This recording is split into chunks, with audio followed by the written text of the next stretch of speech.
Welcome back.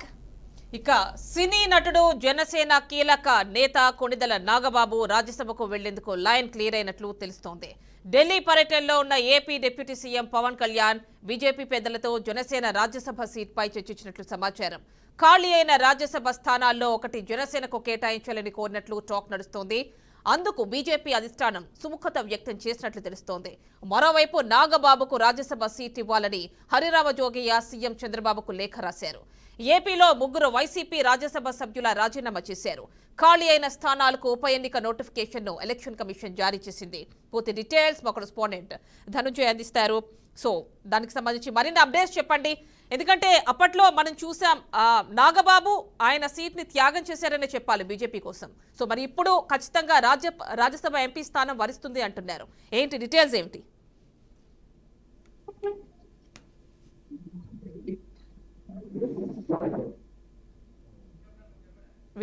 Veerabrahmam చెప్పండి, details ఇవ్వండి.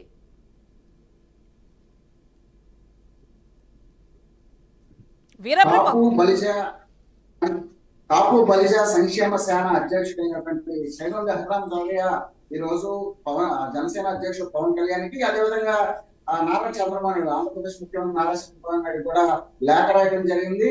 గతంలో ఏదైతే ఇటు జనసేన సంబంధించి ఎంతో సేవలు అందించినటువంటి ఎవరైతే నాగబాబు ఉన్నాడు, సినీ నటుడు నాగబాబు, అదేవిధంగా పవన్ కళ్యాణ్ సోదరుడు అయినటువంటి నాగబాబుకి ఏదైతే రాబోయే రోజుల్లో ఇప్పుడు ఖాళీ అయినటువంటి రాజ్యసభ సీట్లో 3 సీట్లు ఖాళీ అయింది. 3 సీట్లలో 1 సీటు నాగబాబు కేటాయించారని చెప్పేసి ఇప్పటికే చెప్పడం జరిగింది. ఇదే నేపథ్యంలో పవన్ కళ్యాణ్ కూడా గత 2 రోజుల పాటు కూడా ఇటు ఢిల్లీ పర్యటనలో ఉన్నారు.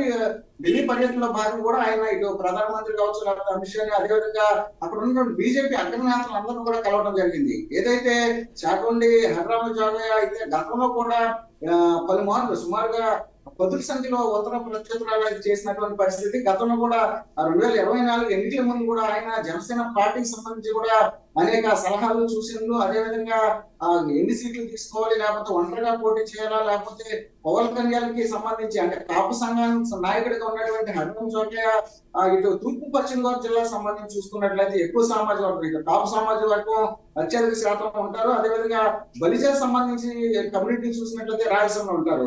అయితే రాష్ట్ర వ్యాప్తంగా ఎక్కువ శాతం ఉన్నటువంటి ఏదైతే సామాజిక వర్గం ఉంది, ఈ సామాజిక వర్గానికి సంబంధించి మాజీ మంత్రి, అదేవిధంగా ఉమ్మడి పశ్చిమ గోదావరి జిల్లాకు సంబంధించి నర్సాపురం మాజీ ఎంపీ అయినటువంటి చేగుండ హరిరామ జోగయ్య ఈయన సీనియర్ పొలిటీషియన్. అయితే ఈయన ఈ పార్టీకి సంబంధించి అదే ఏదైతే పవన్ కళ్యాణ్ అయితే గతంలో కూడా చూసింది ఇవ్వడం జరిగింది. అనేక మార్లు ఉత్తరాలు కూడా రాసినటువంటి పరిస్థితి. తాజాగా మనం చూసుకున్నట్టయితే మరోసారి పొలిటికల్ గిరికి రేపించినటువంటి పరిస్థితి. ఎవరైతే చేగుండ హరిరామ జోగయ్య ఉన్నారో ఆయన ఈ రోజు ఒక లెటర్ అయితే ఇటు చంద్రబాబు నాయుడికి, అదేవిధంగా పవన్ కళ్యాణ్ కూడా రాసినటువంటి పరిస్థితి.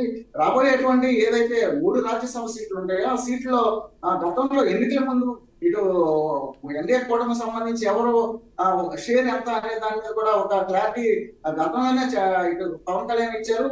సుమారు 30% తనకి ఓటా వస్తుందని చెప్పినటువంటి నేపథ్యంలో ఏదైతే ఇప్పుడు 3 సీట్లు ఖాళీ అవుతుందో 3 సీట్లు 1 సీట్ అయినా సరే ఇటు జనసేన కేటాయించాలని ఆయన డిమాండ్ చేయడం జరిగింది. ఇదే నేపథ్యంలో పవన్ కళ్యాణ్ కూడా ఇటు ఢిల్లీ పర్యటనలో ఉన్న పరిస్థితిలో ఇది ఒక ప్రాధాన్యత సంతరించుకున్నటువంటి పరిస్థితి. మొత్తానికి చూసుకున్నట్లయితే ఏదైతే హరిరామ జోగయ్య గతంలో కూడా ఇటు 2024 ఎన్నికల ముందు కూడా ఈ జనసేన పార్టీకి సంబంధించి అసలు టీడీపీ నుంచి ఎన్ని సీట్లు కోరుకోవాలి, లేకపోతే ఒంటరిగా వెళ్ళాలా, లేకపోతే అనే విషయాల మీద అనేక మార్లు ఆయన 10 సంఖ్యలో ఉత్తరాలు రాశారు. అయితే ఇదే నేపథ్యంలో ఈ రోజు బీజేపీ ఏదైతే రాజ్యసభ సంబంధించి సీటు కోరినటువంటి నేపథ్యం ఇదైతే చాలా అత్యంత ప్రాధాన్యత సంతరించుకుంది.